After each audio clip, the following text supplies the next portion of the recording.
Bismillah, Assalamualaikum warahmatullahi wabarakatuh. Jumpa kembali dengan saya Bang Adi dalam channel Komunitas Santri.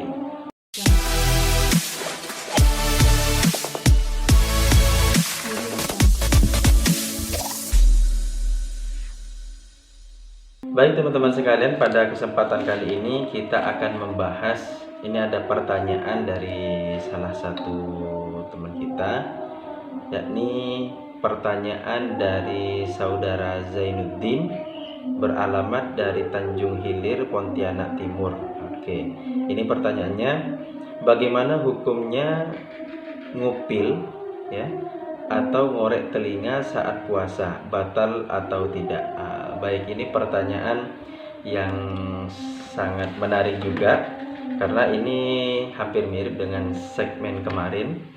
Itu termasuk pertanyaan yang akan terus ditanyakan pada setiap Ramadan dan juga akan terus dijawab di setiap Ramadan. Karena kenapa? Karena pertanyaan ini memang oleh sebagian guru-guru kita itu menjawab dengan dua jawaban ya. Sebagian itu ada yang mengatakan bahwasanya maaf kata ngupil dan juga mengorek telinga itu ada yang mengatakan batal, ada juga yang mengatakan tidak batal.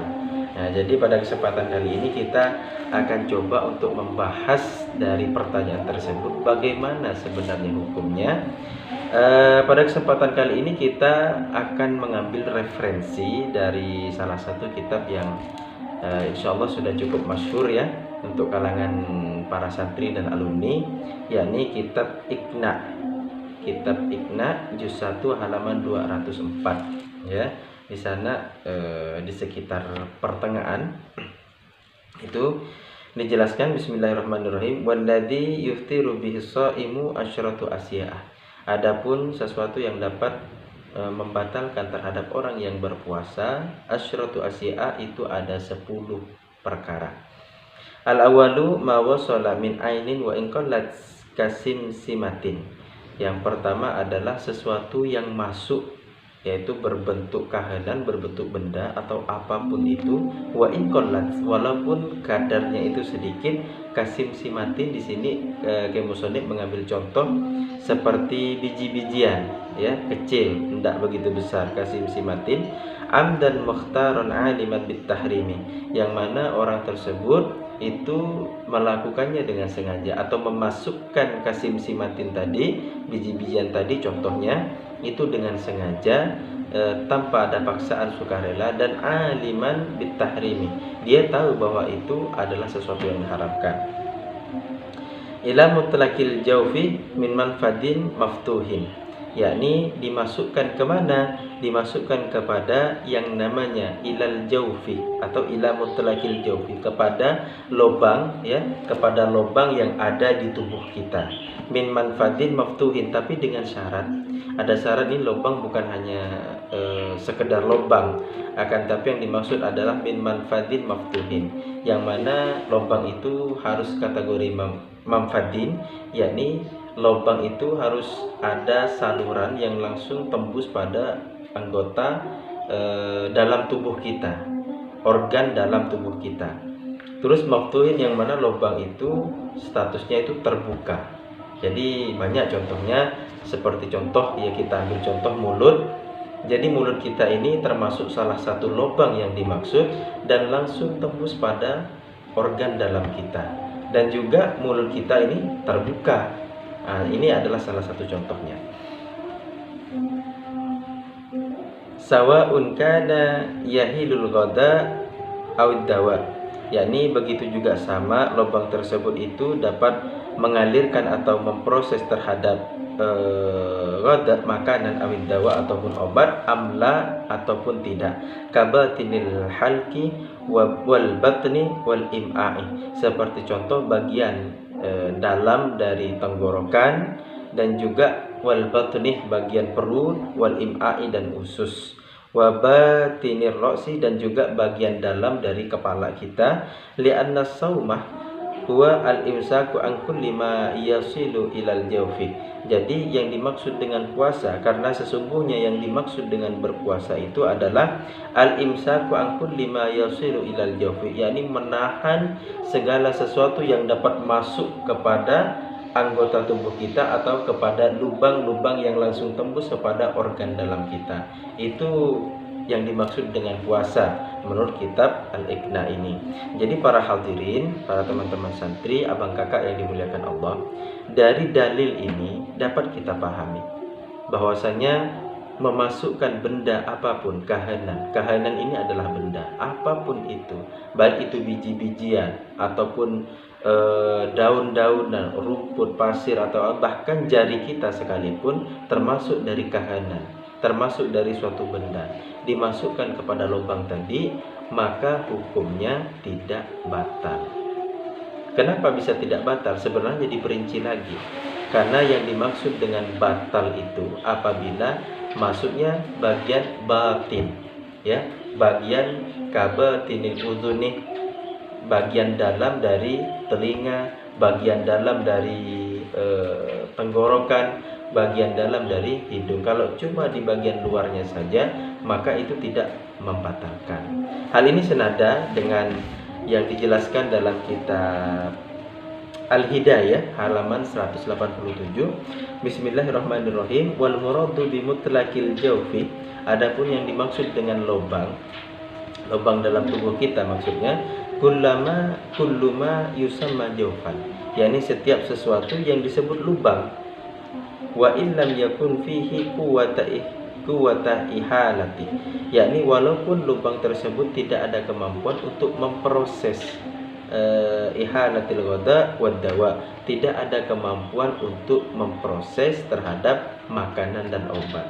Contohnya apa? Yakni contohnya seperti lubang hidung, ini kan tidak bisa memproses makanan dan lain sebagainya. Kahalkin, seperti contoh tenggorokan, wa batinil udhuni, dan bagian dalam dari tenggorokan, wa ihlili masanatin, dan saluran kencing.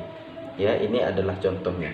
Jadi maksudnya apa? Maksudnya yang dimaksud dengan jauh, yang dikategorikan jauh, yang kemasukan kahanan yang dapat membatalkan apabila itu termasuk dari bagian dalam. Jadi kalau bukan bagian dalam maka tidak termasuk membatalkan. Contoh kita seperti judul pertanyaan tadi, kita maaf dikata ngupil, yakni masukkan jari kita dalam hidung, maka itu tidak membatalkan selama tidak masuk pada kalau istilah dalam makharijul huruf itu adalah khaysum, ya. Khaysum itu adalah pangkal dari dalam hidung. Nah, jadi tidak sampai masuk pada khaysum, bagian dalam dari terlalu dalam itu, bagian khaysum dari hidung, maka tidak membatalkan. Kalau cuma ngupil, maaf dikata ngupil di bagian luar saja. Jadi sehingga dengan sebab inilah ulama-ulama kita, guru-guru kita memperbolehkan kita untuk menggosok gigi tatkala di siang hari Ramadan. Kenapa? Karena itu tidak masuk pada suatu yang membatalkan, meskipun itu sudah masuk pada lubang. Ya, mulut kita ini adalah lubang. Jadi dengan memasukkan sikat gigi ke dalam lubang atau yang namanya mulut ini sebenarnya haruslah batal jika memang yang dimaksud memasukkan benda itu mutlak, tidak menimbang lubang luar apakah lubang dalam. Nah, demikian. Jadi dengan sebab itu gosok gigi di siang hari Ramadan itu tidak membatalkan terhadap puasa selama tidak ada kahanan yang nyangkut dan masuk ke dalam rongga tenggorokan kita. Jadi teman-teman yang dimuliakan Allah Subhanahu wa taala, jadi insya Allah kesimpulannya dengan mengambil referensi dari beberapa kitab, yakni kitab Al-Iqna juz 1 halaman 204 dan juga kitab Al-Hidayah halaman 187, ini dapat kita simpulkan bahwasannya ngupil ataupun ngorek terhadap telinga itu tidak membatalkan terhadap puasa selama di bagian luar. contoh lebih simpelnya, kalau di bagian hidung itu masuk pada khaisum baru bisa batal. Kalau bagian tenggorokan itu masuk pada hulqum baru dikategorikan batal. Selama masih di bagian luar itu tidak membatalkan terhadap puasa. Namun teman-teman sekalian, ini ada sedikit ziyadatul ilm, tambahan ilmu. Kalau menurut Imam Al-Ghazali, ya, Sayyidus Sufiyah kita, pimpinan dari orang-orang sufi, ini mengatakan bahwasanya telinga itu tidak termasuk sesuatu yang membatalkan terhadap puasa.